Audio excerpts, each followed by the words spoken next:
Big deal about this rapping stuff anyway? I'm on fire for it, baby. People wait their whole lives for that feeling. It's true what it was.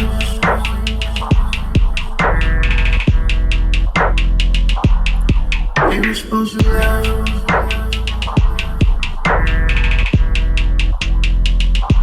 You better hold it down. Now it's one to one affair. One that I love. I don't understand.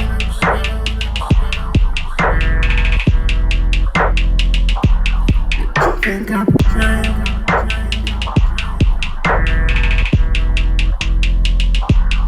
Now you wanna do.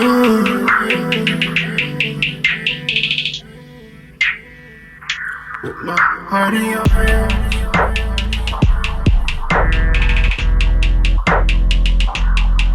Making demands.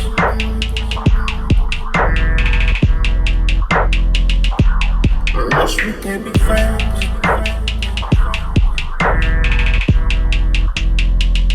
But that wasn't in the plans.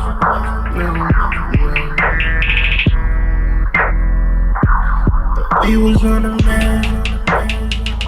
But I couldn't run again. I should've played away.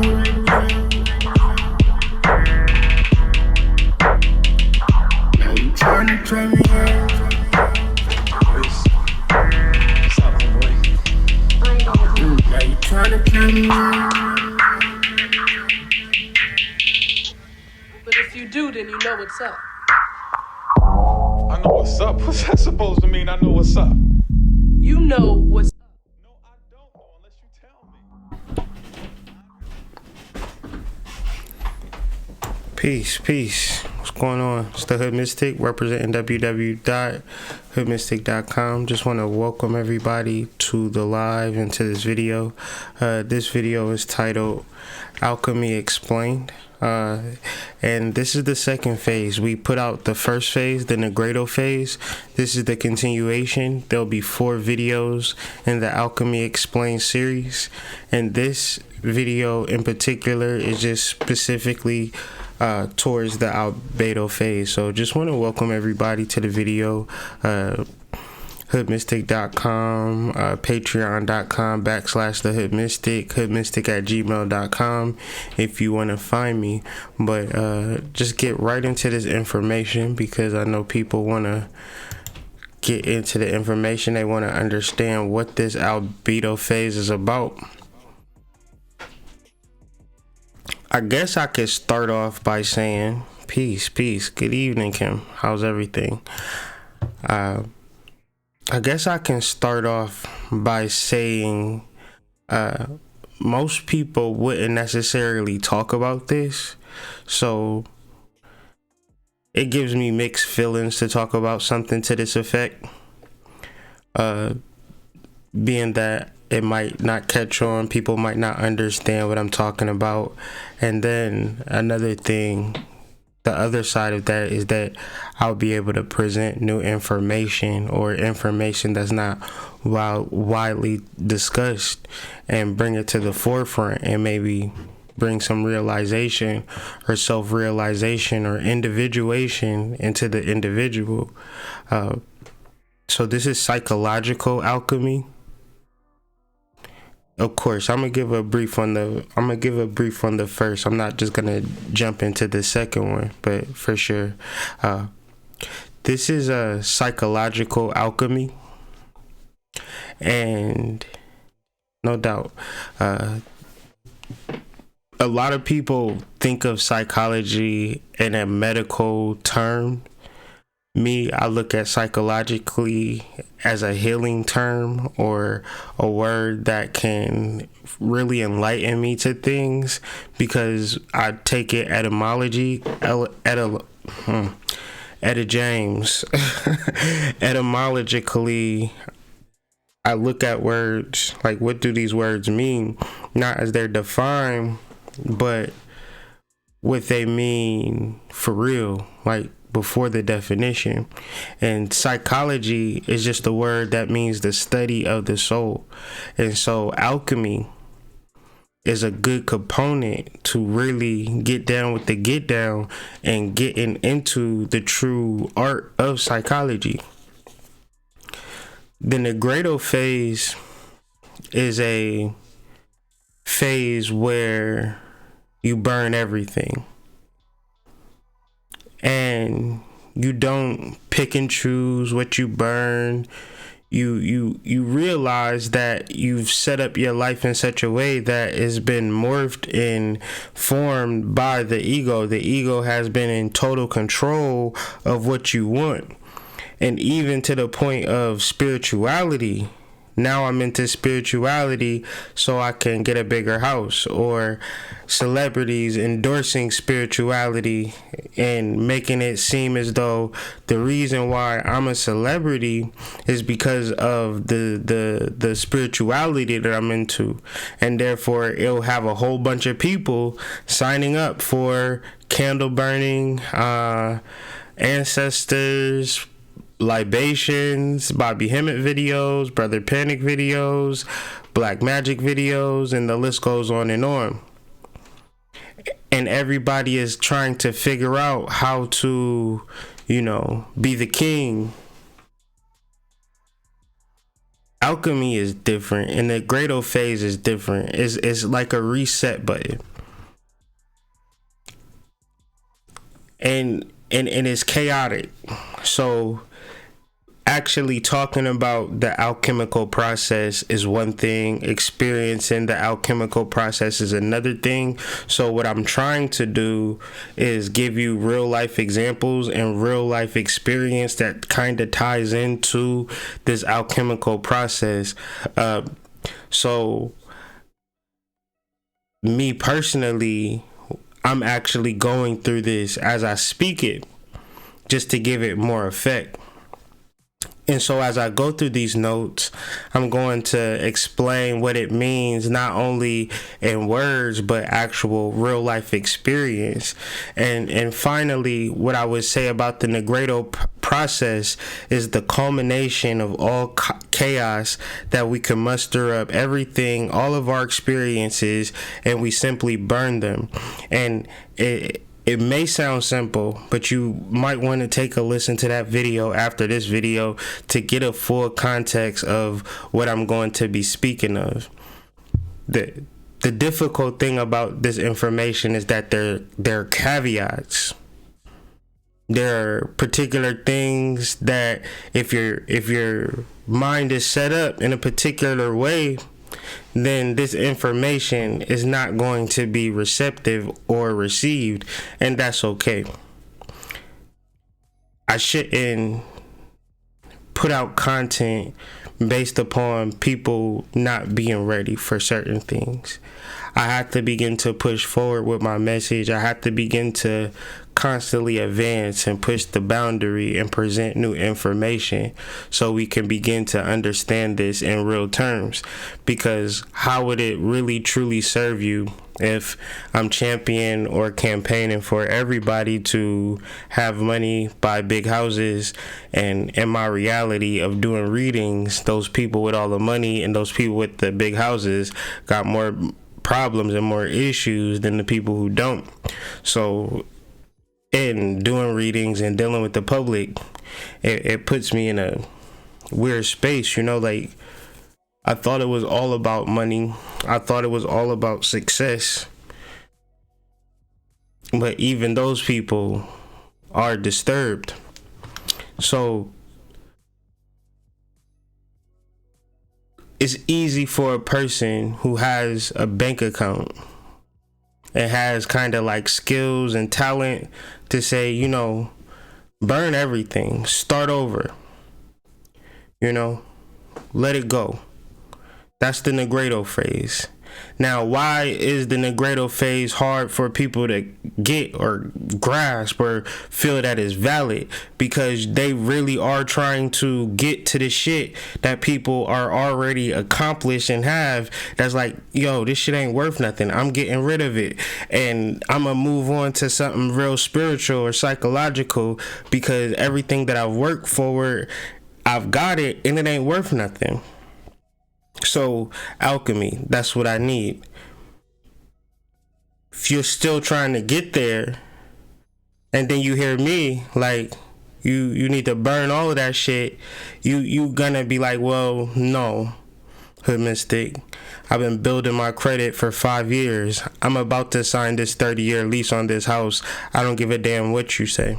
And that's okay. But you'll get to a point, year 10 of that 30-year lease, after 4 refinances of your mortgage, where you're going to be at a point where you're ready to let it go, and you could get to this video and begin to work the alchemical process.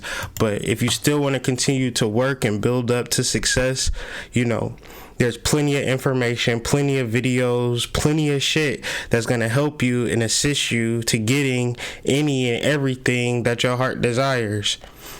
This conversation is how to let that shit go. Okay, so the albedo process, segueing into the albedo process, that is, in a sense, separating. So one of the key terms that we're going to deal with today is separation.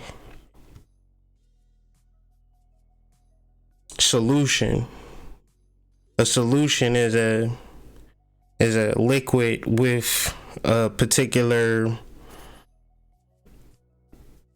particle or molecule that has actually separated from the liquid, so the scientist can begin to examine what's actually going down. It wants to separate the contents so it can begin to look at what's actually happening. Meaning, if I want to recreate something, the only way I can recreate something is if I know about the different parts.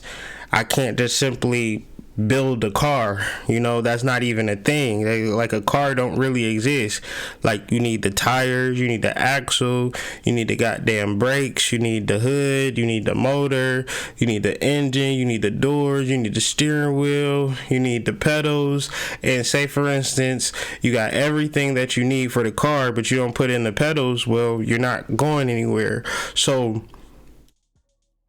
without, like, there's no way that you can create a car without separate knowledge of different compartmental points to what the car is made of. And that's a simple yet complex analogy to ourselves. There's no way that you could learn yourself if you don't separate yourself and understand the many different parts. And it may sound difficult, but if you don't do it, then you are simply allowing your ego, allowing your dreams, allowing your illusions to take over. And this is where all sorts of problems and issues come about when discussing spirituality or understanding the soul or psychology. You might separate psychology and spirituality. I don't. And I have many reasons as to why I don't. So, yeah, exactly. And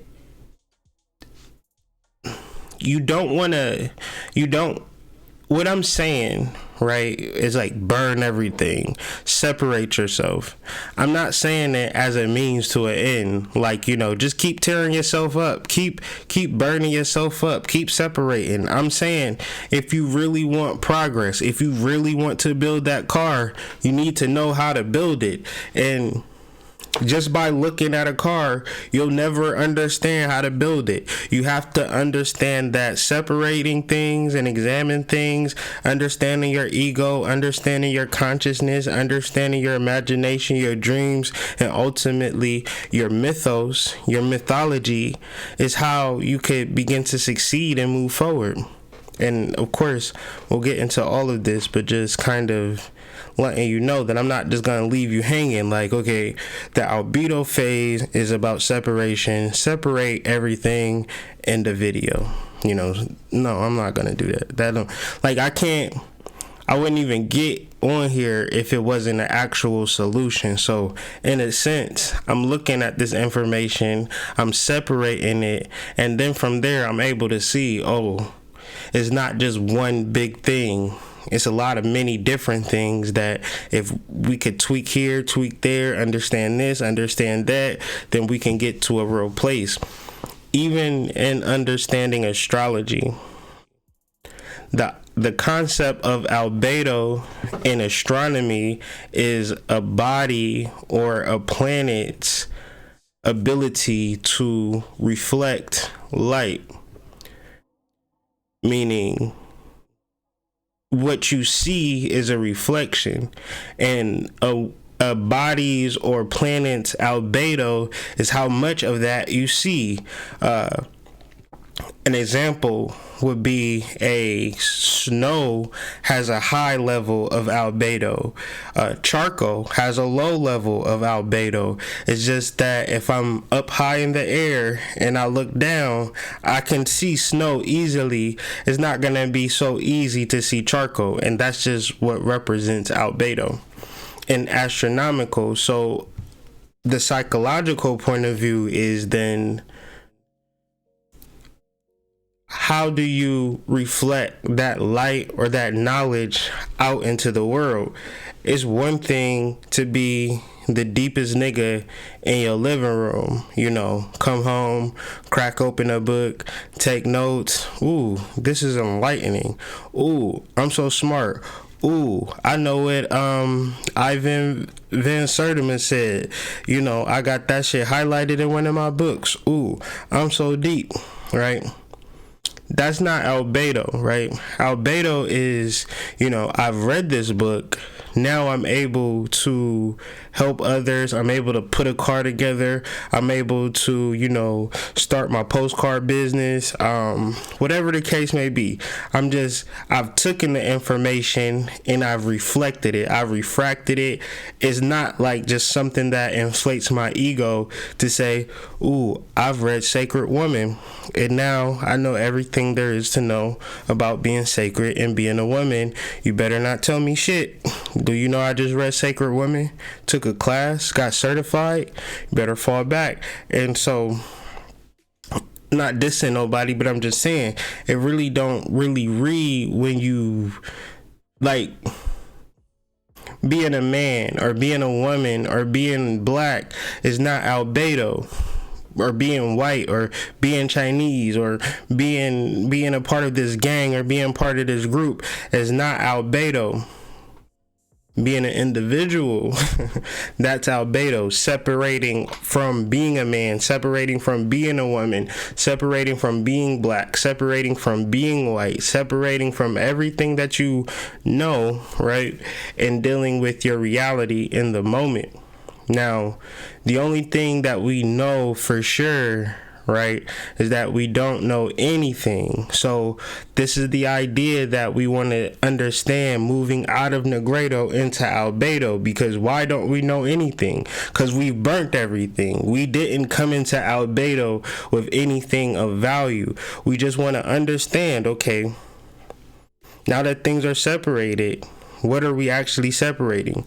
We're separating our light from our darkness. We're separating our knowledge, our illumination from our ignorance, from our misery, from our sadness, from our death.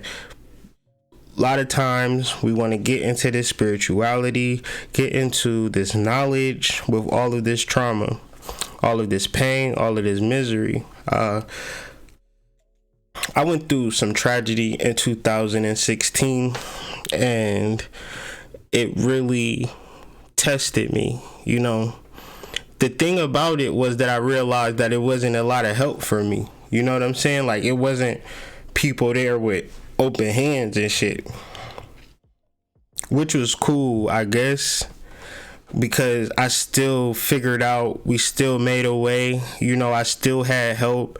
You know, it still worked out for the better. And I say that to say today, you know, I have a family member that's going through this same similar situation.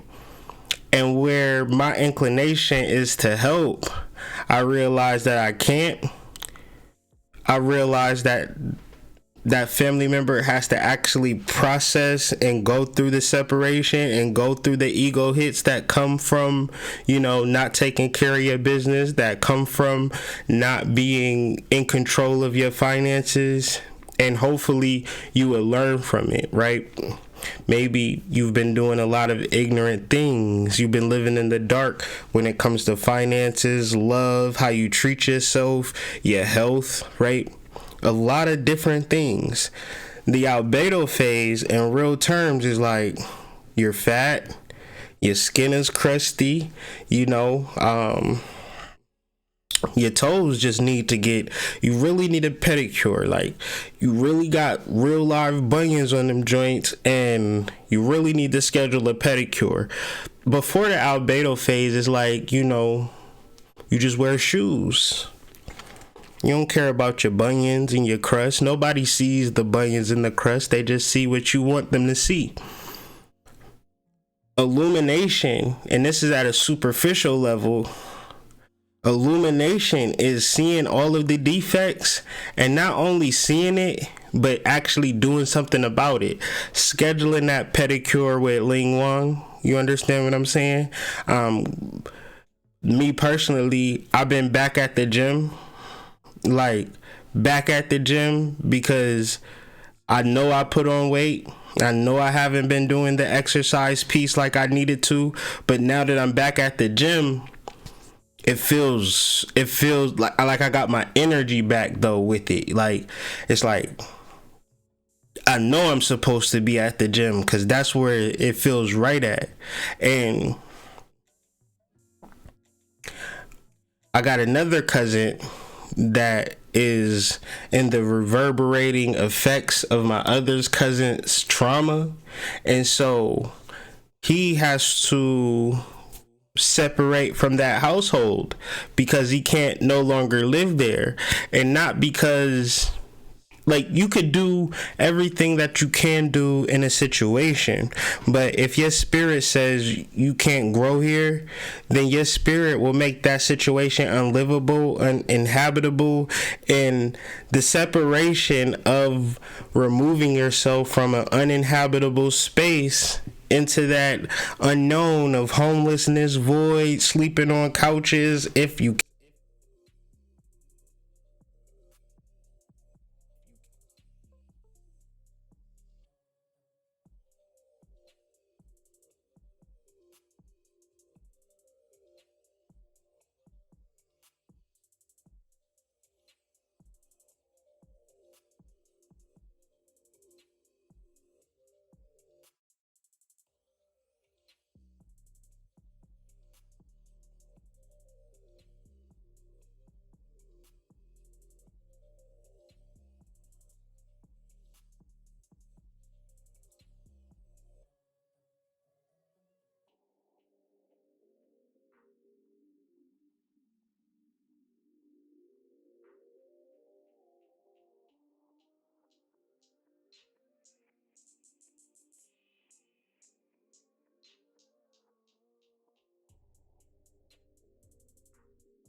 I don't even know when the sound went off. What was the last thing y'all heard? My cord just fell out. Yeah, I know. What was the last thing y'all heard?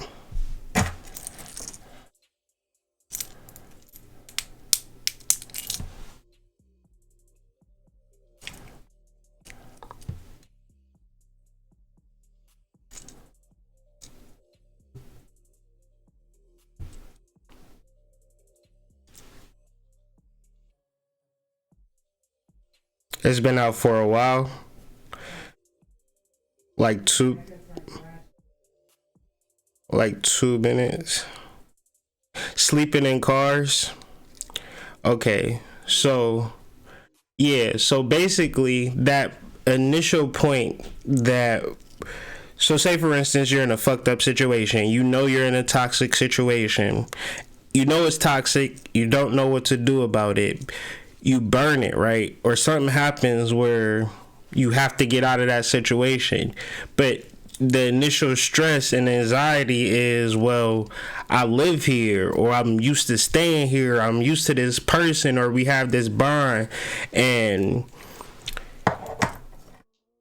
the reality of psychology, the reality of spirituality is that your soul is not going to let you stay in places that you are not going to prosper. And if you don't awaken to the psychology or the spirituality, then you'll keep doing it because the ego is saying, I need to be here because we have this connection, this is the rent, and I can't be homeless, I can't live on nobody's couch. And I understand that this ain't everybody too. I know people that's like, well, fuck you then, I'm gone. Like, where you gonna go? I don't know, but I'm gonna go, you know? And I wish I had that. You know what I'm saying? Like, that to me is very spiritual, very Aquarian-esque, you know? But me, I'm not like that. You know, I kind of build and kind of get comfortable with people and situations, and realizing that it might be a little unhealthy. Might see that and then like, oh well, I need to separate or go my own way. That's really the threshold that we have to learn to cross over if we're gonna really understand and take the step into the Albedo process. Albedo, the root word to Albedo. Well, hold on. Before I get there, let's just look at verse 3 and 4. The Negredo phase is verse 1 and 2. The Albedo phase is verse 3 and 4. And God said, which God, we understood in the Negredo video that God took him from Hebrews 12:28. God just represents an eternal fire, an all-consuming fire that resides in our heart. And after God understands and, you know, does the whole chaos thing and the fire and we burn everything, it sees like in that darkness there is light. And from that light, you see the shit. And even though you might not see the good in the bad, and you see everything, you see it all, in the book it says that light was still good, because you're able to see how it separates the light from the darkness. It separates your knowledge from your ignorance. And if we're going to take it one step further, why would you stay in a toxic situation for real? You know. And I guess working through this alchemical process and really trying to like formulate my book and understand astrology and psychology and really working this out in my mind, I feel as though you could use alchemy in everything. You could use it in your relationship, you could use it in your career. Like if you really want to find out the truth, in my relationship we're using alchemy, and it's not easy to have real conversations. Like, let's be honest, let's be real.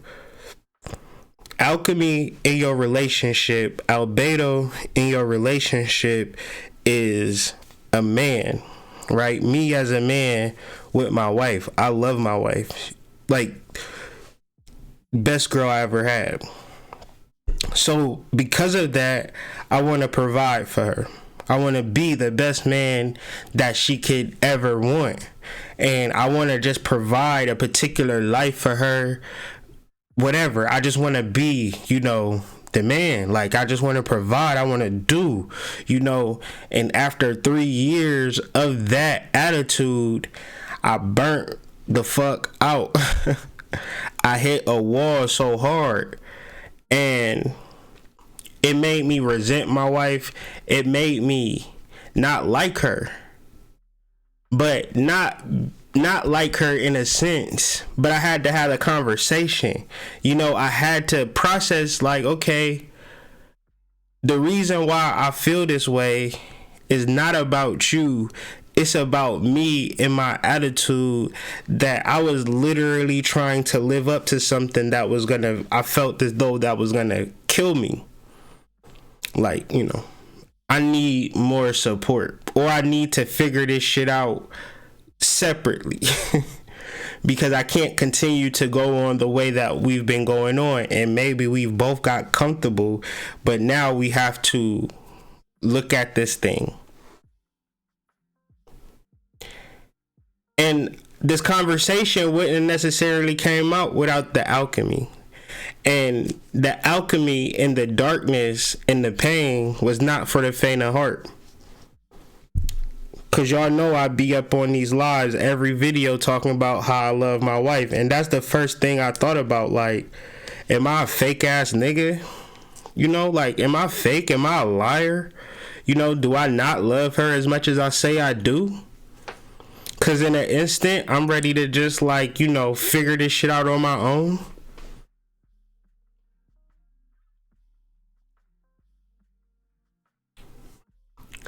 But it don't end there, we move towards a solution.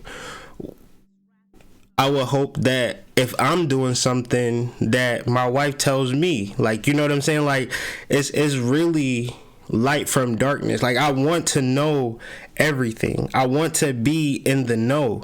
And for certain people, it's like, well, I don't. You know what I'm saying? I want to just continue to live this fantasy world of, my husband is a provider and he takes care of the household and I don't have to worry about nothing. Well, what if your husband is stressed out and he's on the brink of insanity and he's like suicidal because he's having trouble with, okay, fuck the bills. I'm going to take care of the bills, but what about me? I'm sacrificing myself for this family and I'm really not paying attention, not even like to the point where I'm going to hang out with the fellas. Like, I'm not even paying attention to my health. And maybe it's not your fault, but I literally got to take care of my body though. So it's like, if I'm working, now I got time for the gym and, it's just a whole bunch of shit. That, okay, now that we're having this conversation, we can begin to grow for real, as opposed to thinking that we growing and imagining that we growing because we say that we're growing. It's a difference. But I want to get into that. But before I get into that, I just want to look at just these overall themes and the overall setup for the meaning of Albedo. And Albedo basically is an illumination and an amplification of your soul. And in order to see your soul, you have to separate your ego from your everyday consciousness. Give me 1 second. And once you actually do the separation work, it inspires you to have a responsibility to make a change. Like, if you see dirt, you clean it. That's why they say cleanliness is next to the godliness, is because you're actually taking the responsibility to keep up a particular appearance. I don't necessarily think like the overall appearance of cleanliness is godliness. The actual action of cleaning is like when you're actually cleaning up, that's godliness. Like, you're actually doing it. Anybody can hire a maid and be nasty as fuck. You understand? And you would think that they clean. You walk into their house, you would think that they clean, but they just hired a maid, and then you get to know them. You like, you really nasty and disgusting. So it's not cleanliness within itself is not godliness, but the action of cleaning is godly. illumination opens us up to reality, and reality represents a real existence and all that is real. Everything that's actually existing. And reality is not the life that you've been living. The life that you've been living is a fairy tale, fantasy, dream world.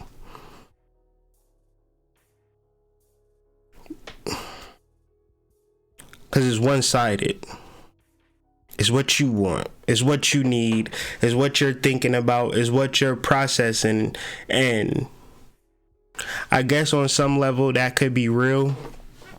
But it's not. You can't really apply it in many different forms. It only sounds good in particular points and spaces. Reality is everything.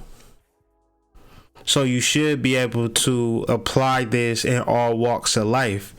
The difference between consciousness of how it's been force fed to us is that you go to the cookout and start talking about Hotep, the black man, white man is God, and you know everything that you done heard in the video. You sound like a goddamn idiot. Because all I did was ask you, did you want sauce on your ribs? And you talking about Hotep, the Nile River flows upstream. And I just asked you, did you want Carolina Gold or Sweet Hickory barbecue, my nigga? Like, I don't care. But reality is embodying and imbuing your spirituality in all works of life. At every single turn, you are responsible. Separation in its purest form means that nobody comes to support you. It means that when you go to work, you don't just work for the paycheck. You really are there like doing the best that you can do. And if you ain't doing the best that you can do, why the fuck are you there? Separation is, okay, we're gonna have to work to love each other now. Well, I don't want to work to love you. I just want all of the fancy frizzies, honeymoons, you know, good sex, trips to Dubai. You know, I just want that type of love. I don't want to get to know your ass for real. Well, then I need, then you know the type of relationship that you need to get out of if you're not really ready to work this relationship. Another point, my wife's been reading the 5 love languages, and she was telling me how relationships after the first 2 years, that whole feeling of in love is completely went away. And once that love and feeling of being in love has went away, then that's when the relationship actually starts, because it's easy to be in a relationship with somebody if you in love with them. And once you realize like I'm no longer in love with you. I love you, like you're my family member now, but that spark is not there. And maybe I'm getting sparks from I'm getting sparks from all over, other places now. Do I investigate these sparks, or do I maintain the spark that I've already started but I've let die out? So, you know for a fact what you want to do in this situation. If it's like, can we talk about this? Can we grow from this? Nah, I want to keep things the same. Well, you're going to have to separate from that, because separation is an actual call to action. It's not, you can't just like say, oh, I separated from old boy, but we still live together and we still stay in the same bed. It's like, well, you really didn't separate. Like you didn't. Like you said you separated, but you really didn't. And I know that sounds crazy, but in my lifetime, I'm 34 years old. I've heard hundreds of people say that they don't want to deal with a person and end up right back with the person that they said they didn't want to deal with, meaning that they said that they wanted to separate from that person, but they really didn't. I cannot begin to. It's interesting. People talk to me about their relationships as if they're profound, but I'm used to it now. oh, you in a relationship with a guy, you married to him, and you're not happy, and you want to leave the relationship, and you just not happy with your husband. You think that that's some profound shit, like something really wrong with you, or is something really wrong with him. But I think every relationship that I've ever talked to, every person that I know that's in a relationship, that's the story. That's normal. I'd be surprised if you told me you was in a relationship with somebody past 2 years and you're still in love with them this as if you met them the first day.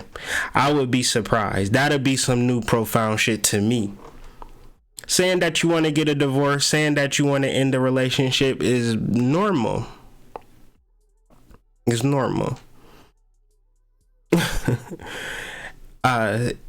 And if we don't understand contrast, Kim, then contrast would be the shit that'll drive you crazy, drive you up a wall, because before the Albedo phase, we're living in a fantasy dream world and thinking that there is somebody that is perfect for us, that will incite loving feelings from now and until we die.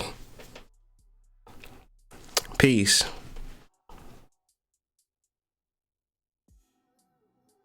Coming into Albedo means like, oh, we're gonna have to work on this relationship from day one and until we choose to be in this union, or else this union cease to exist if we don't work on it.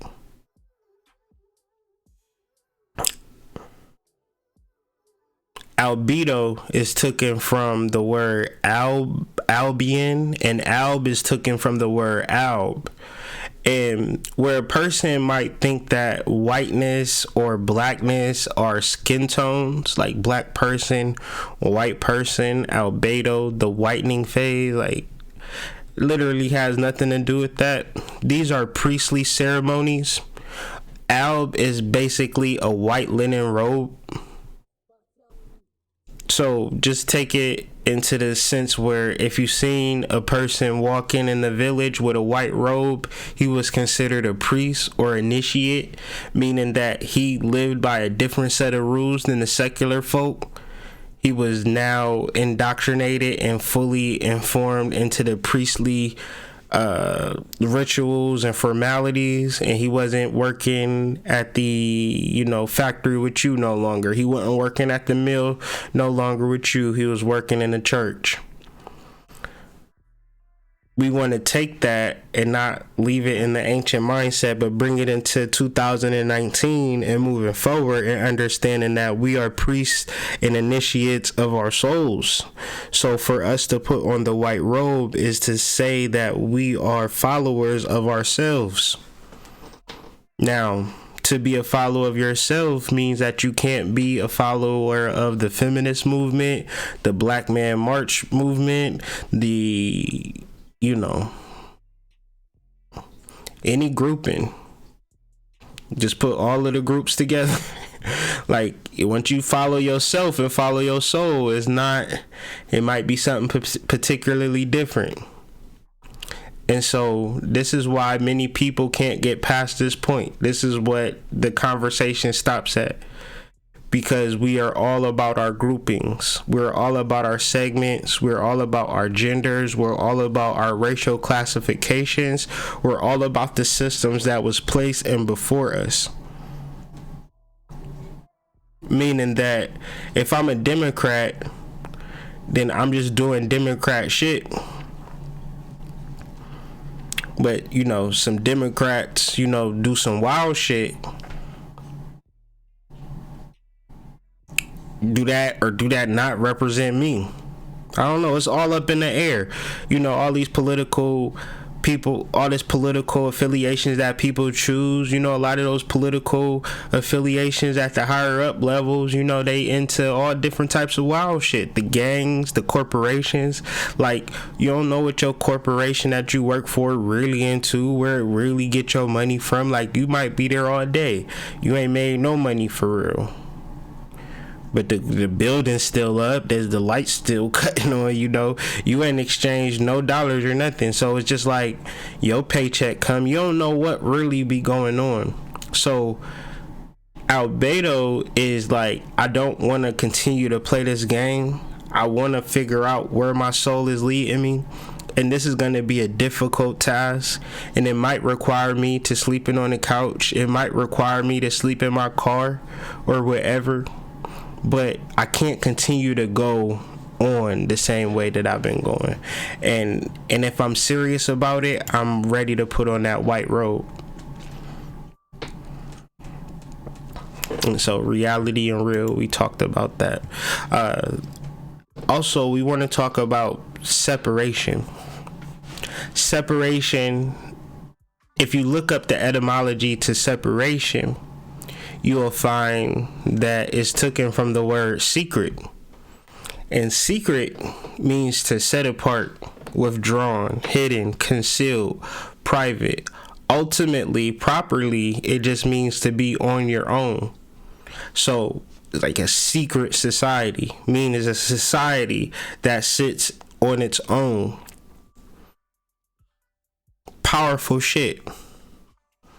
To be into yourself so much so that you find your tribe and you create a secret society. That's powerful. But here we are, we call that shit evil.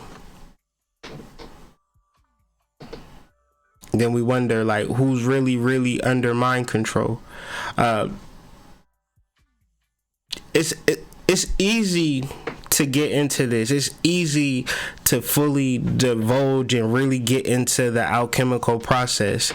It's hard when you trying to hold on to shit and you trying to make it in life. You trying to be the greatest person in the world. You trying to live up to what your mama told you that you should be, and say for instance, you in your 30s, 40s, and 50s, 60s, and you've actually accomplished it. You've actually did what your mama wanted you to do. You got the college degree, you got the job, you got the retirement, you got the pension. 10 times out of 10, you're going to try to figure out now what. The reality is that your mama is not your soul, your daddy is not your soul, your grouping is not your soul, your society, your fraternity, your sorority, your university, your corporation, your job, your business, your family, your kids, your sports team, your country. The list goes on and on and on. None of that shit has nothing, absolutely nothing, zero zilch, zero to do with your soul, your psychology. It has everything to do with your ego. And so to understand secret, to understand to be on your own, this is the process of individuation. This is the process of alchemy, and this is why most cannot get past this point.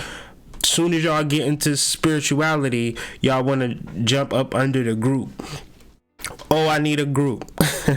Oh, I need a coven. Oh, I need a sisterhood. Oh, I need a brotherhood. Oh, I need somebody like... Another thing that you'll hear, and you'll think that it's wrong, but it's actually, that's how it's supposed to be. You'll hear like, I don't have anybody around me that I could do this with or to talk about it with. You ain't supposed to.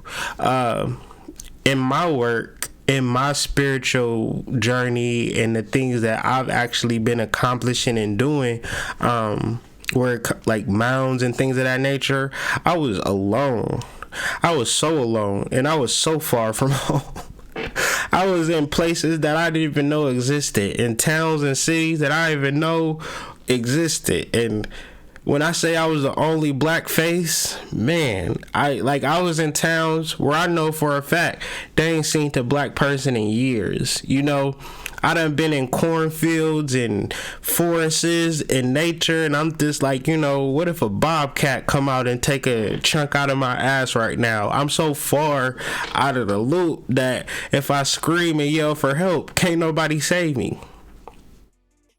I wasn't nobody there, wasn't no camera, I wasn't going live on Instagram, but I was there and I was experiencing it. And man, where I'm at now and the experiences that I'm having now, it's like it makes sense. So this week we've been really working on the second chakra, the second chakra, and really working on our dreams. And so me and my wife, we had a shared dream the other day. Like we were both in the dream and we both documented it and we both was there. Like we was there, you know, like we was there, me and her. And we were just on this ocean and I was this creature underwater that was instructing her on how to surf. And it was like I knew everything about surfing. Mind you, I live in Ohio. I ain't never been surfing. Like I never been surfing in my waking life, but in the dream world, I was teaching my wife how to surf. Like I could feel how the surfboard wobbles. So I was like, "Yo, you gotta balance your weight when you get on the surfboard. Like you can't put all your weight to one side, or the surfboard gonna flip up. So every movement that you make on the surfboard, you have to factor in balancing it." And so I would see her get on the surfboard and fall off, and I'm just like, yo, you gotta balance it. You gotta, you know, me and my wife, we share the same dream. We like, it was crazy. Something compelled me after we discussed the dream. Something compelled me to take my book that I've got. Like we went to this mound, Grave Creek Mound in West Virginia. It was a bookstore, and I just got this book, and it lists like all of the mounds in the Ohio Valley and and there's like hundreds of mounds, like mounds everywhere, like just mounds everywhere. So this is one mound called Alligator Mound, and reading about Alligator Mound, they're talking about this thank you, Tanya.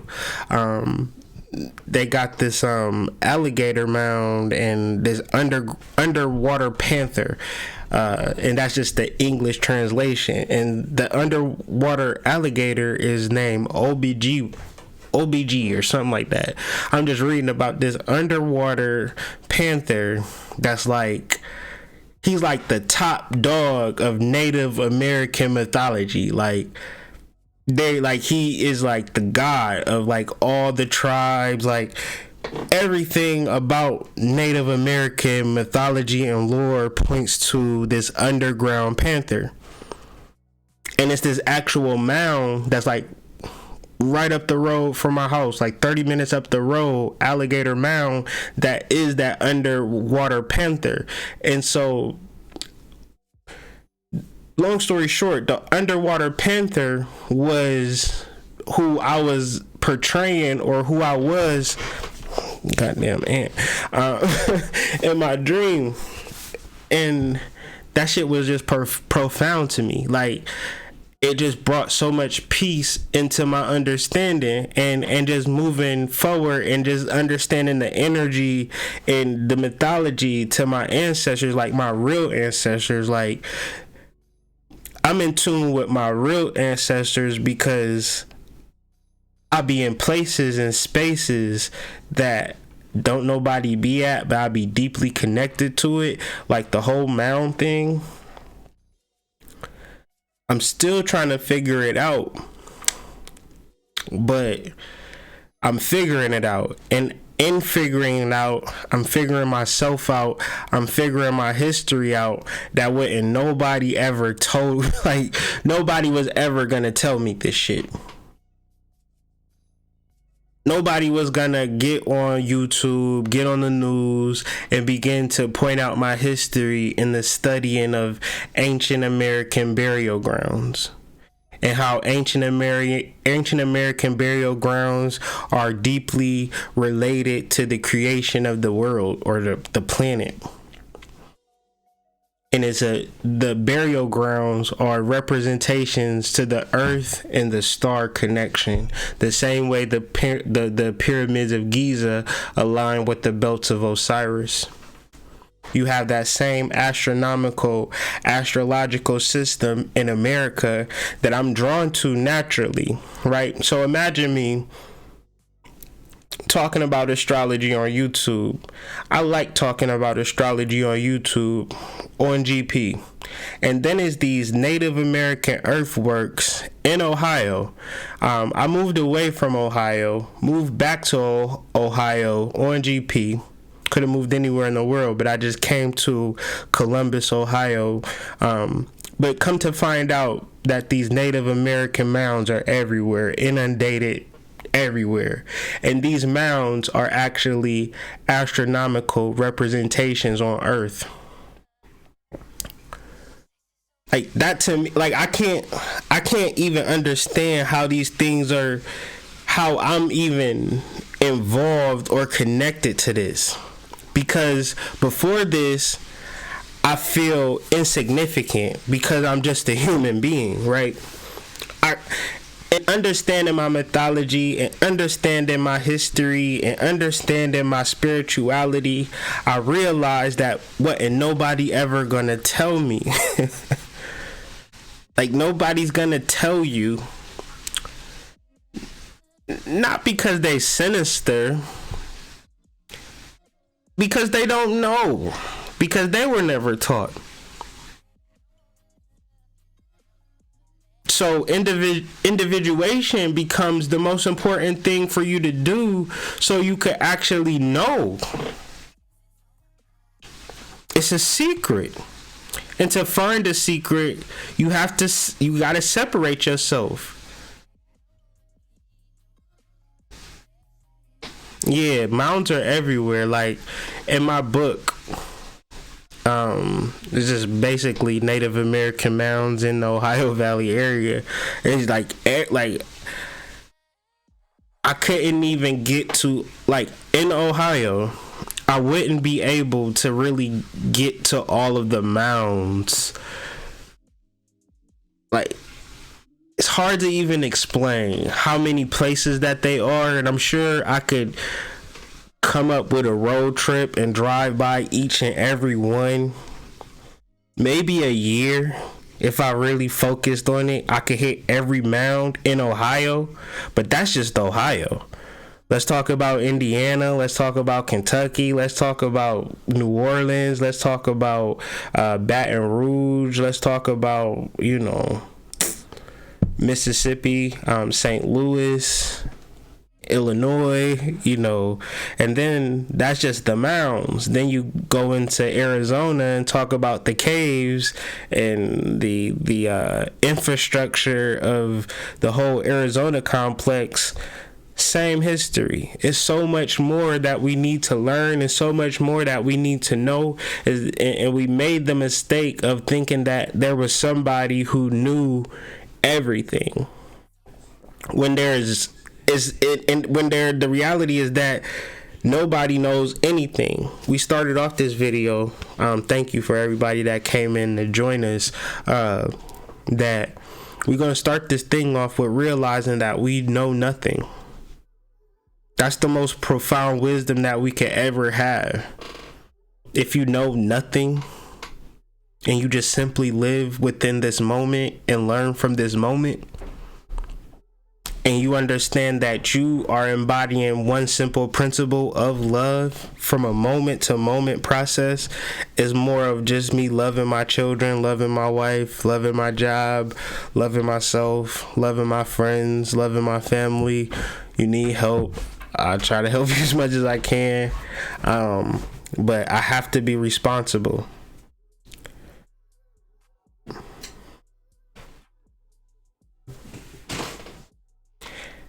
And if one truly comes to the reality that they're going to be responsible for their soul and their progression, then you owe it to yourself to learn yourself. And the Albedo phase is the time to learn yourself from a spiritual position. Don't tell me that you've learned yourself without separating yourself.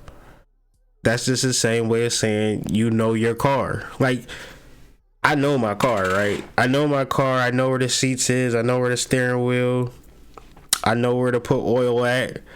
But I don't know my car. Like, I don't know how to put the tires on. I don't know how to put the doors on, take the doors off, put the trunk, like, but that don't mean that I can't know it. You know, it's possible for me to learn it if it was for me to want to make a car one day. If I want to make myself one day, if I want to accomplish something one day, if I want to be successful with this person, for real, I could do it two ways. I could hope for the best, you know, just take a stab at it, get with some random motherfucker, you know what I'm saying, and just try it out. And maybe it'll be successful. Maybe I'll have a wonderful relationship. Maybe I'll have a wonderful business. Maybe I'll have a wonderful partnership. That's one way. Or I could separate it and I could talk about this shit point from point. So this is just a workaround for the alchemy of the albedo for the person and how we could separate ourselves. This is not the ultimate end all be all. This is just something that made sense to me. So I just was like, let's just run with it. So I separated myself into 5 spaces: consciousness, ego, dreams, imaginations, and symbols. And I did the etymology on all 5 words. So consciousness is your awareness or your responsibility to live up to that particular awareness. So simply, consciousness is these stairs that I'm looking at. If I'm aware of stairs, then the responsibility, if I ever wanted to go upstairs, would be to climb them. Now, if me and my wife are having a conversation on a particular paradigm that I want to change, if we're not aware of it, if she's not aware of it, then there can be no change that takes place.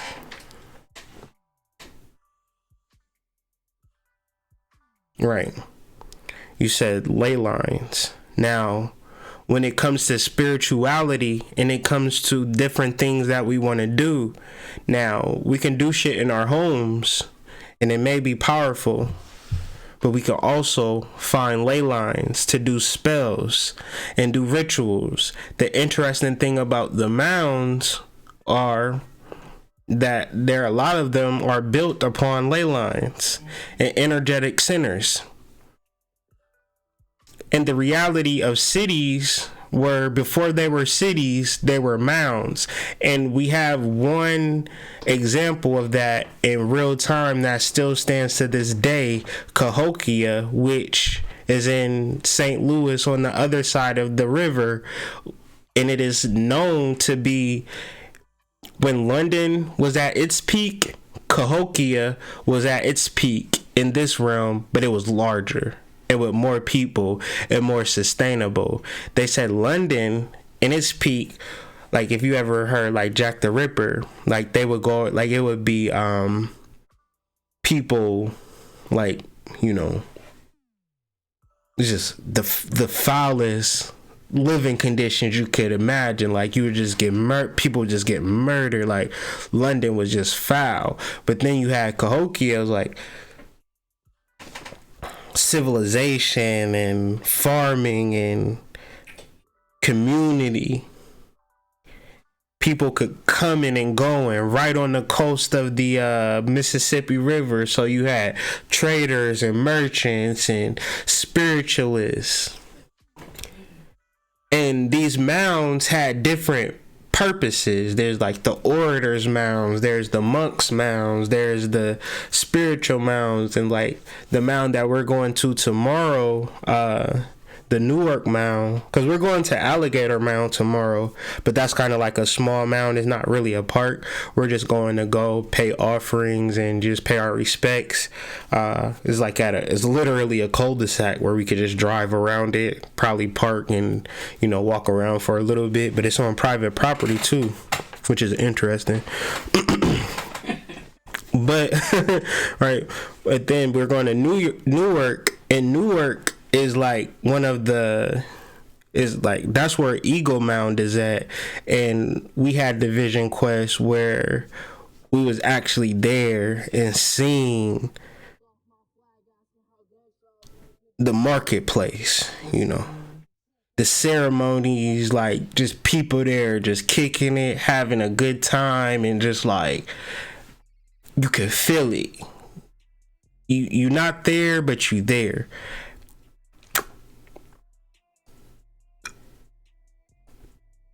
This is my true nature. So I can hear it in my tone and my voice where it's like, this is not well documented. You're not going to find a lot of books about the mounds. This is something that when I was talking about this shit 2-3 years ago, nobody knew what a mound was. I didn't even know what a mound was. But the process, the alchemy of it, I'm learning. So a solution within a sense is an explanation. And to get to an explanation, you have to divide yourself. You have to see it differently. So basically, a long-winded way of understanding consciousness is a responsibility. Once I got a taste of my first mound, I didn't just stay like, oh, that's interesting, a mound.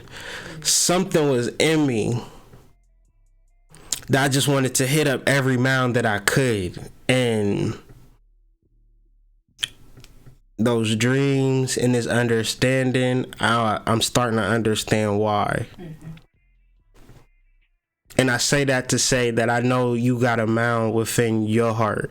And it might not even be a mound, but you have some profound information, knowledge that's not on YouTube. It's not on Black Magic 363. It's not in the fucking gateholders of conscious information. Oh, he got a lot of subscribers. Oh, a lot of people listen to his lectures. Oh, a lot of people done bought their book. That don't mean shit. What's within you is what truly matters. And if we keep giving it up to these niggas, we'll never get to us. I need to know, like, old girl who was making the origami that we got the origami from.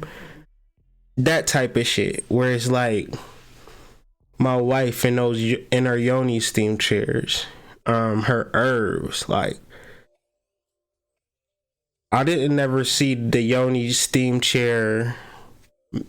What made you make the yoni steam chair? Is it just in your mind, or you seen somebody else make it?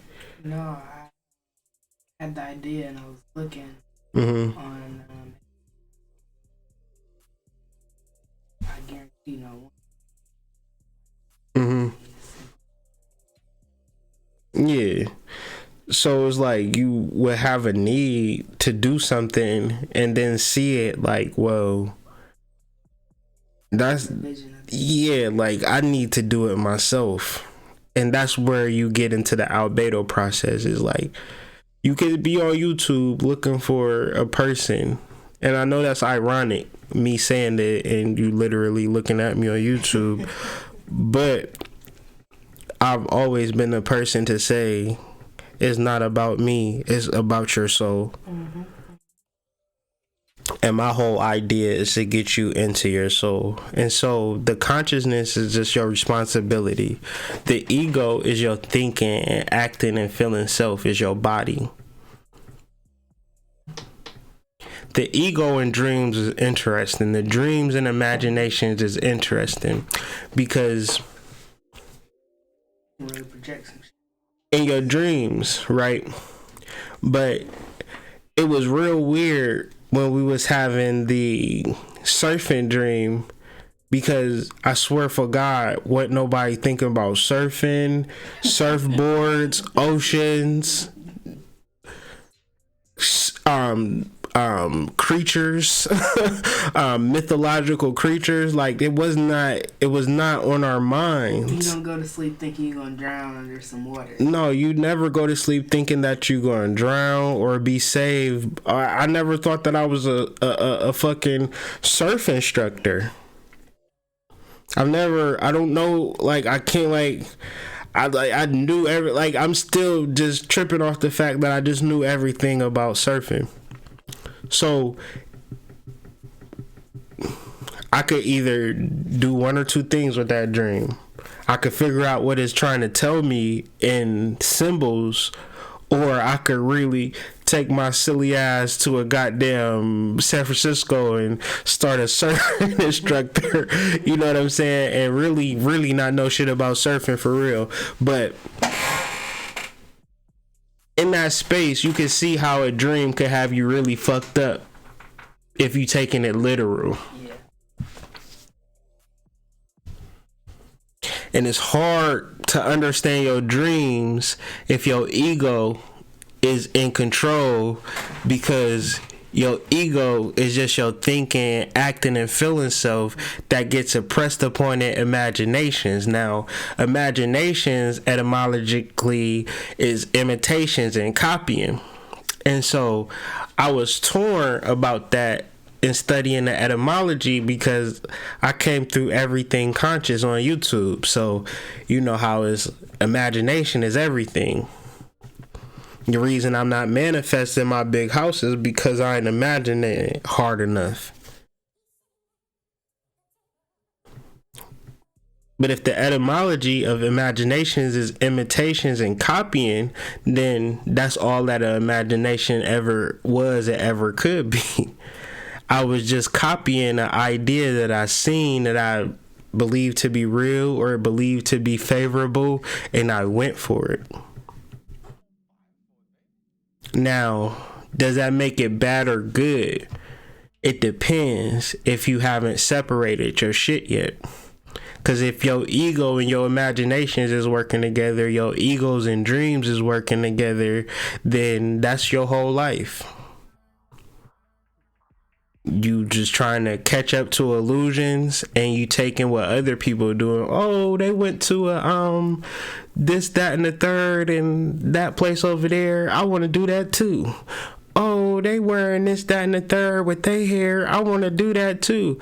I literally saw this girl. I was at the library one day, and I literally saw this girl with no makeup on. Her hair wasn't done for shit.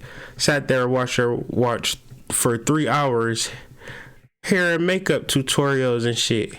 And I wasn't judging, but I was just like, damn, I never even thought that would be possible. Like, to just be sitting and watching somebody else live their life, and you not even motivated, like, to do your own shit.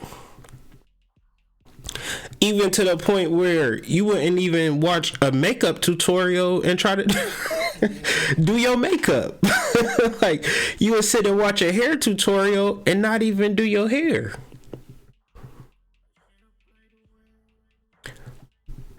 Meaning that it's more people that would copy and imitate you more than it would be to figure out their own shit.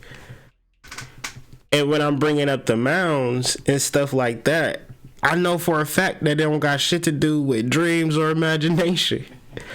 I couldn't imitate or see nobody else like working at a goddamn as a chlorine deliverer and lo and behold just find, like, driving all through Ohio and finding mounds. I don't know nobody else who lived their life like that.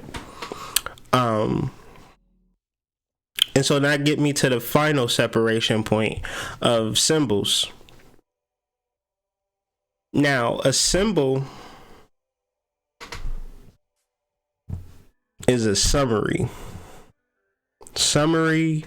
creed, or token, where you have a small item, maybe it's something that explains something about you in that symbol. And you don't necessarily need to explain it or understand the whole summary. You just look at that symbol. And symbols help us understand mythology. Now, you don't get to the symbol part until you get to the imagination and dream part. Because up until that point, all you thinking about is what the ego want. Because the ego runs the show. And the ego does not allow you to divide anything. So everything that is a symbol, it'll be like your clothes or how people like, status symbol. But that's not the symbol that we really talking about, because it's hella people who always look good and do everything on the external level. That ain't really the symbol that we talking about. It's a real mythological symbol that's found throughout the world. Whether you're talking about any big business, from Chase, McDonald's, Burger King,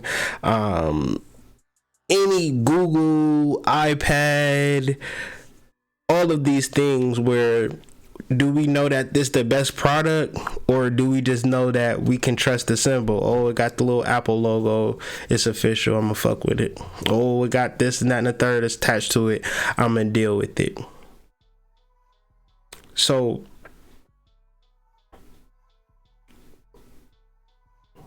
at a certain point, you have to learn your own symbols and create your own symbols. For me, with all this being said, my symbol is a mound. I've understood, like I get the symbol, like I understand my symbol now.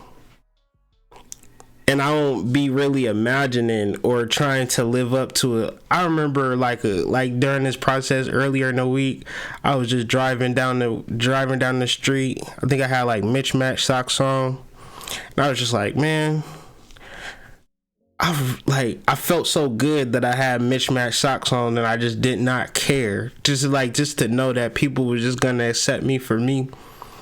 And just to not be in a space where I'm worried about this ego shit. I'm really focused on this information, this knowledge, and my goals and the things that I need to do for my family and for myself, and really can focus and not be worried about, damn, how I look today. Like how and I know, and I'm only saying that because I know people is obsessed and go fucking crazy and spend half of their lifetime worrying about how people view them and how they look, because the ego has ran the show and there is no division. Therefore, the ego has a chokehold, and we need to separate ourselves from the ego. It's very much important that you separate yourself from the ego. It's this book, Love is a Fire. You gotta get this book. You just gotta get this book. You just gotta get it. You just gotta get it. In chapter 8, Light Upon Light talks about the albedo process, where you do all of this to get to a point of light. Like, because if me and my wife don't have these conversations, if we don't go through the emotions of, I really dislike you, or I got a problem with you, or I got an issue, then that stays in the dark and it grows. We simply talk about things and move past it, whether we come to a solution or not. It at least alleviates the darkness and shows some light. And I was thinking about it too. Like, it was like, well, is the whole situation a lie? I was like, no, it can't be a lie, because it's been too successful. Life been too good. It's just that it's accrued some shadow. It's accrued some darkness, and it needs to be maintenance.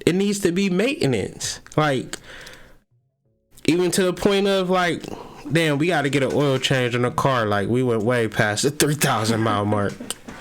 when done past the 3,000 mark. Like, let's get an oil change. Is an oil change bad? You understand what I'm saying?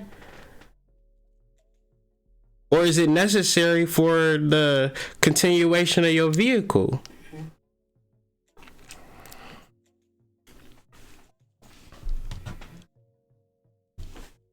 So,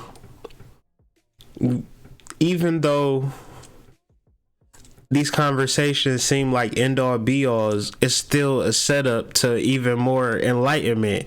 And I don't even know what to look forward to for these next 2 weeks, because the transformation and the shift's been so powerful and profound, and this information is so real to me that if I sound like the weirdest nigga on YouTube right now, I really don't give a fuck, because this is the realest shit that I've ever said. But you also get confirmation. I had way too many confirmations, and the only problem or the only issue is that I may not be explaining it as clear as possible, or you may just not be wanting to get it because you really want to have a big house and a nice car. But you can't be wanting to have a big house and a nice car and deal with the alchemy. Not saying that big houses and nice cars is bad, meaning that you better have that big house and nice car already before you start talking about burning shit.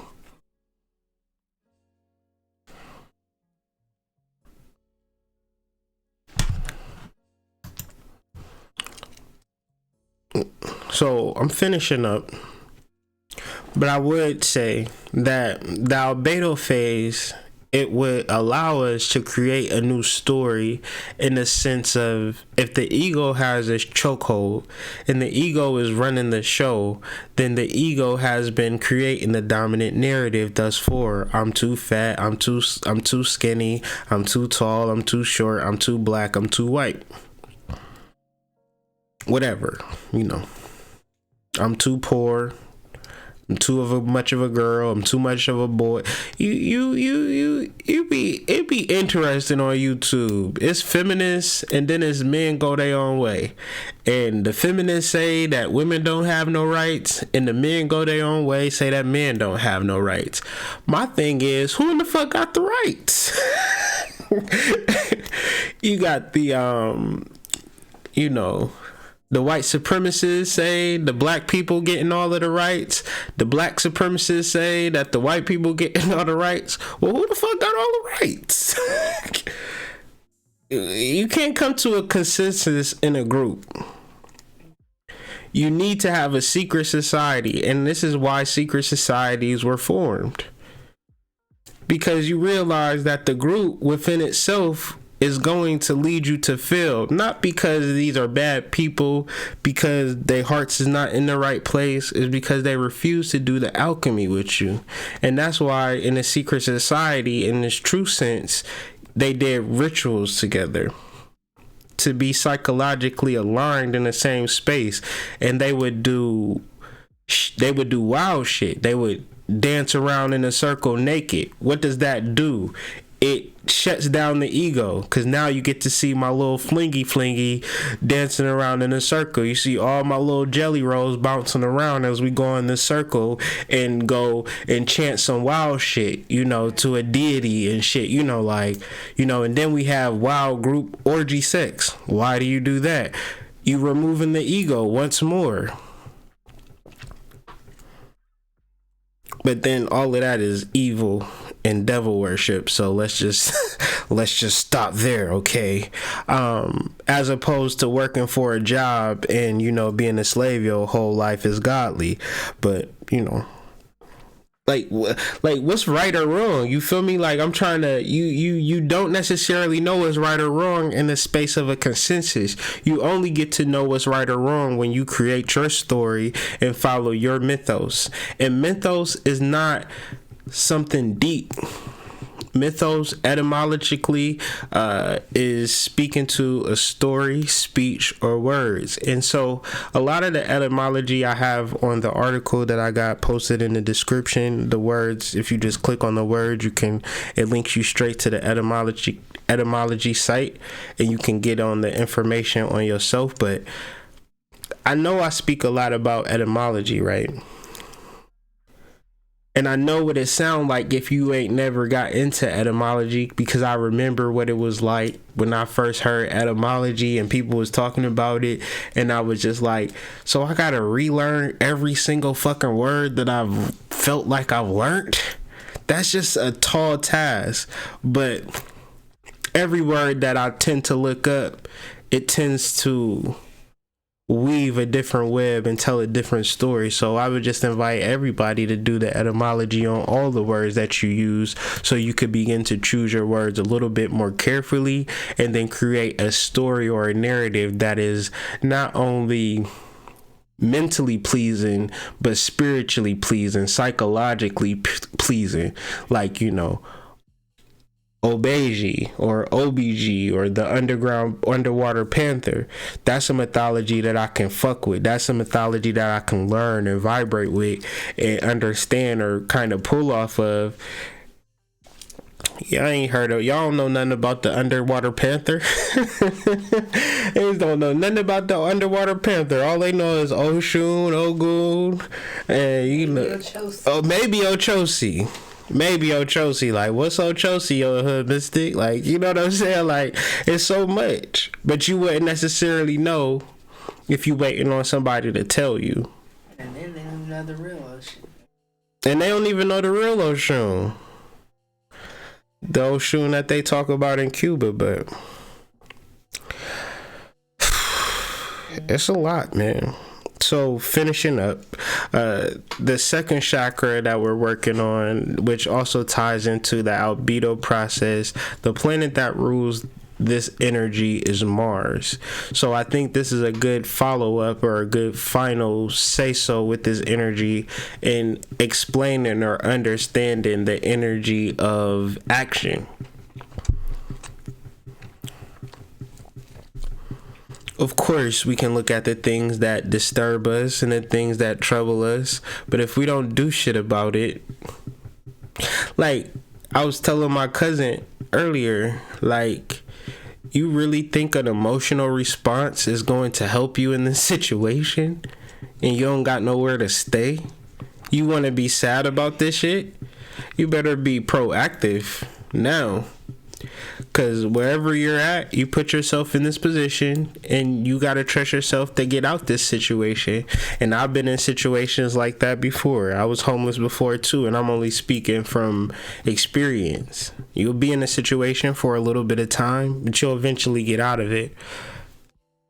Better not create an emotional response for the difficult things that you're experiencing during this time, because the clearing of away of negative things or the understanding of particular things is what's being called to. And the more that you understand it, the more energy is going to give you to make actually changes in your life. And this is why it's stated in the Bible that light was good. Light is good because it allows you to see the light and the darkness, and allows you to separate and make those changes. So if we can begin to act in that way, in that sound way of knowing that light and darknesses exist, and we're gonna begin to put action into getting rid of the ignorance and raising the knowledge and really searching for the sublime, really searching for the profound, because all of this is within you. But you're not going to find it trying to make it in the world today. I just hope that we can understand that. Like,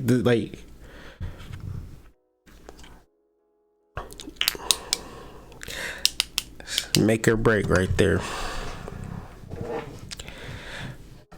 Yeah, I was homeless for a little bit. But you don't stay homeless forever. Altercreations.net. That's the movement. That's the gang. I think my wife working on the video. Hey now. 5 languages, 5 love languages of the womb, and just gonna talk about this womb health moving forward. Was it Womb Health Wednesdays? Is that what we're gonna do, or Maybe. possibly? Okay. Possibly. Okay. All right.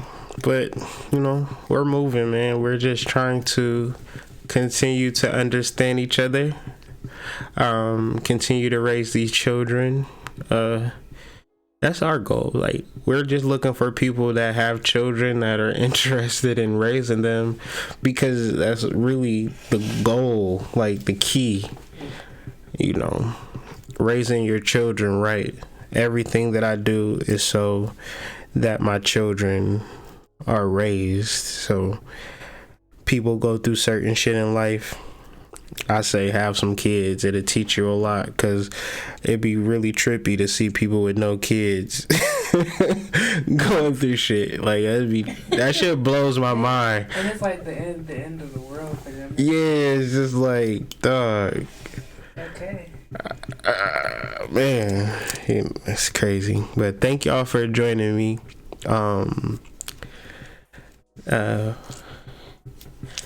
Meadow sends love. Yeah, she sends loves back.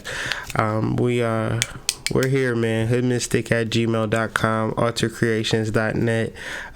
This was like hella wordy and very like, it's hard to explain or label this type of information, especially, and this is just really, this is easy to get or easy to grasp. The next couple videos is going to be a little bit more arcane and a little bit more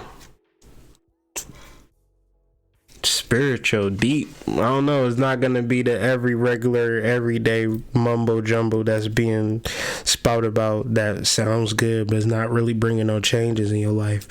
You understand this alchemy, I guarantee you, without a shadow of a doubt. I put anything on it, it's going to change your life for the better. And if it changed your life for the worse at first, it's only because it needs to get better.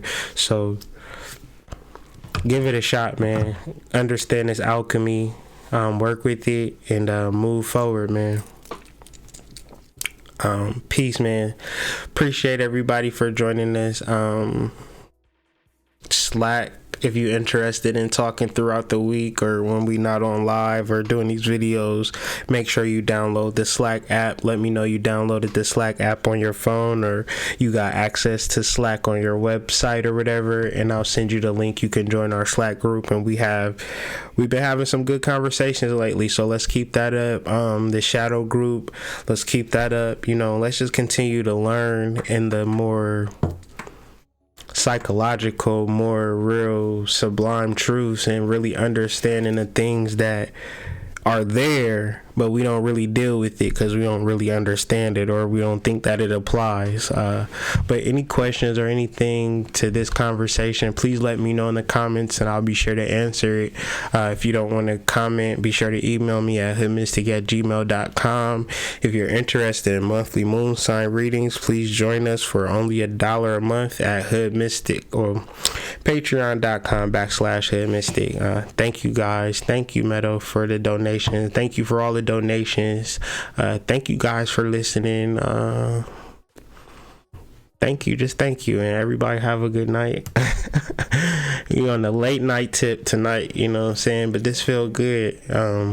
Thank you. But we'll see you very soon to talk about this upcoming new moon.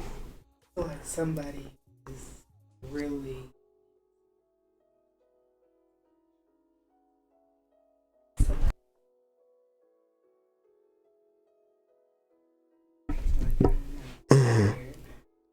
My wife said it is late, so I know how when it gets like super late you can feel a little bit more depressed or a little bit more darker than you would.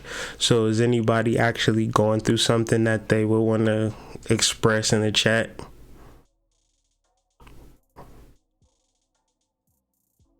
My wife is a Scorpio too.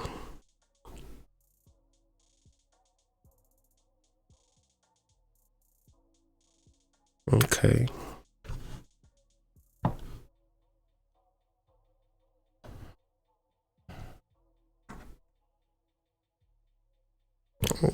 Oh, your birthday fall on the full moon, Kim.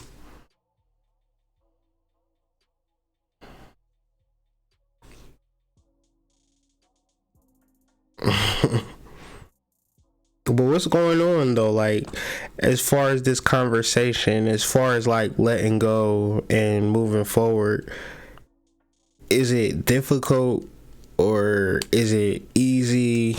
Like what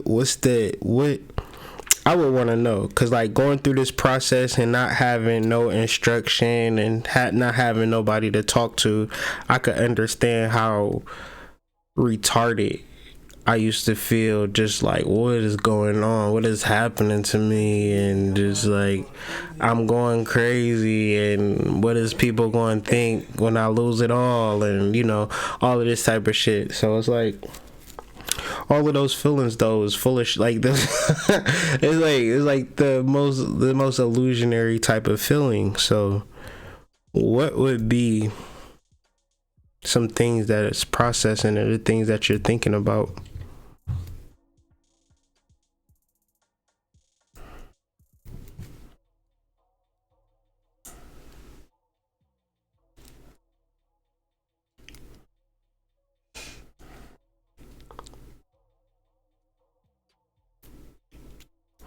That's what's up.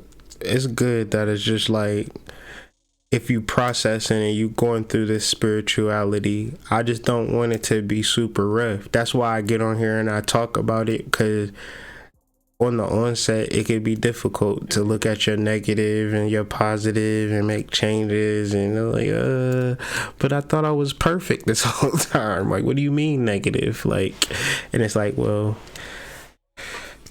nobody's perfect, and we all have to learn, and we all have to build ourselves up.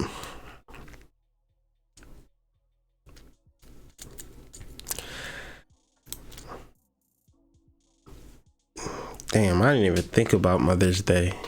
When I do think about Mother's Day, I do feel that pressure, and I do feel that stress of my mom wanting me to do something special and over the top, but I gotta pay rent and take care of my family, so I'm not about to do nothing over the top. And I would like to do something over the top, but I just can't. Or maybe I'm just not focused, or I guess you could do something nice for people if you really focused on it, and I'm just not there. So I guess that presents a little bit of guilt and a little bit of shadow. But I'm thinking that just have a good conversation on Mother's Day, and if she's not open to that, then I don't know.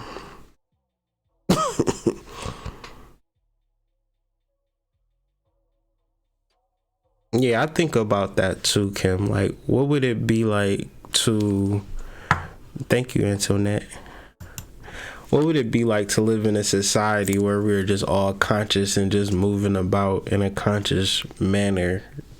So that's kind of what like I work towards, because I see societies and I see groupings, and I'd be low-key jealous, like like, why can't I have that? Like, I want that, But then you step back. Yeah. Then it might not be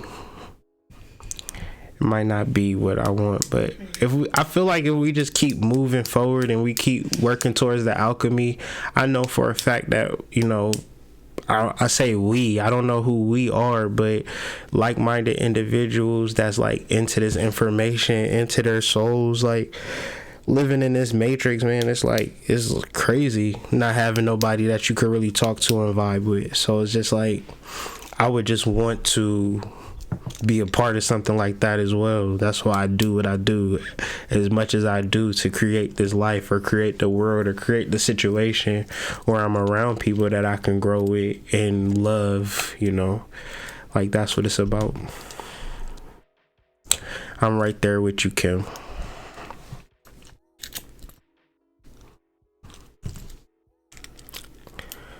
So Dana, you like making the right choices. That's an interesting thing to really think about, because like, what's really the right choice and the wrong choice when it comes to dealing with the soul? Your soul always lets you know what the right choice is. The wrong choice is when you don't follow it because you're afraid. So it's like making the right decision or the wrong decision. You don't really necessarily need to weigh that. I would say when I'm strong enough to make the right decision in all my ways, then I'll start doing the right thing. But until then, I know that everything I'm doing is wrong. Like, I know everything that I'm doing is wrong because I know that I'm not, like, I know that I go to work, you know. I know that's wrong. I know I shouldn't go to work. I know I should quit my job and focus more on other shit, but I'm afraid. So I go to work, and I know that's wrong. So I'm not going to get on here and act like I don't have alchemy to do. Like, I have alchemy to do. That's why I'm talking about it. It's nothing about me that's perfect in this spiritual journey. There's nothing about me that's like, oh, I'm a soothsayer. I can see into your future, and got all of these natural psychic abilities, and you know, I can read these tarot cards, and I can read this astrology, and I could pinpoint with dead point accuracy who's gonna win the Super Bowl. Like, I don't waste my time in that. I just really try to learn and understand and try to make sense of it all. And making sense of it all and trying to make right or wrong decisions is, you know what the right decision is. We just fool ourselves into thinking that we making the right or wrong when we'll get there though, Dana.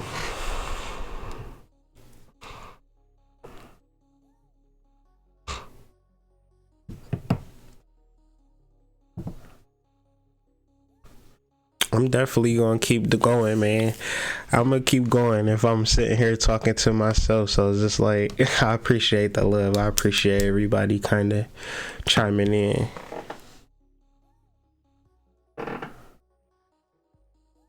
Fear is the forerunner for failure. Develop faith. Yeah, I'm working towards it. That's why we having these conversations. Like, you know, gotta keep meditating, keep working. I know, like, it with me, I know that things will change and things eventually shift. I just have to make sense of it, and once I do, you know, I've been around this block a few times. I know that things tend to change and things tend to shift. You just gotta make sure that all your ducks is in a row, and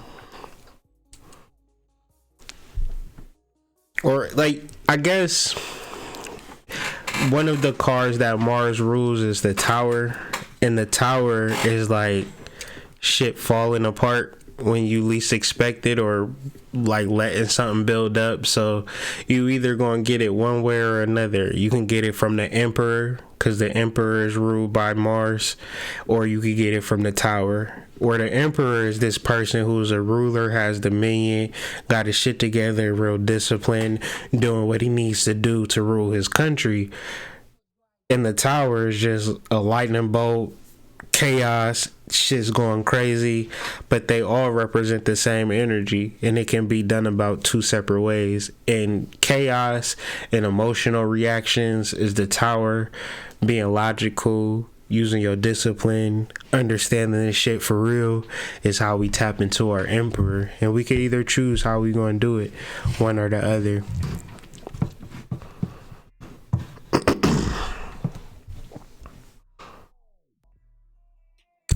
Love you guys too, man. But make sure y'all hit me up. We can continue this conversation. I feel like it was a good opening conversation and we having a good build on this alchemy. So stay tuned for next week. I'm interested in how it's going to turn out in the revelation that we'll have next week. But, you know, we'll keep this thing going. Patreon.com/the hoodmystic, if I didn't say that earlier. Peace, Metal. Peace, Dana. Peace, Kim. Peace, Kim.